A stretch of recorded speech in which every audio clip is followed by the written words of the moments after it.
तर एकंदरीत प्रशिक्षणार्थी मित्रांनो, या ठिकाणी तुम्ही सर्वजण पाहिलेलं आहे काय विचित्र प्रकार या ठिकाणी आंदोलनस्थळी घडलेला आहे।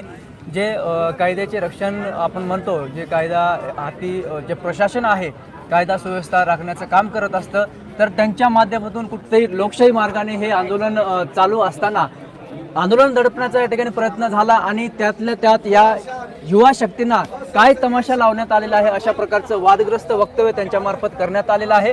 हे कुठेतरी निंदनीय आहे। याचा जाहीर निषेध म्हणून आदरणीय लोकनेते बालाजी पाटील चाकूरकर साहेबांनी थेट आयुक्त जे डीजी साहेब आहेत त्यांना फोन केला आणि त्या वरिष्ठ अधिकारी जो पाटील साहेब आहेत त्यांचा या ठिकाणी जाहीर निषेध म्हणून त्यांनी त्यांचं वक्तव्य या ठिकाणी केलेलं आहे, असं या ठिकाणी मी या लाईव्हच्या माध्यमातून सांगत आहे।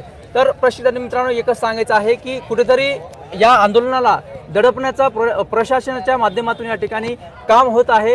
हे अतिशय निंदनीय प्रकार या ठिकाणी आज घडलेला आहे आणि हे कुठेतरी या युवा शक्तीच्या प्रदर्शनाला हे शोभणार नाही या लोकशाहीच्या या देशामध्ये।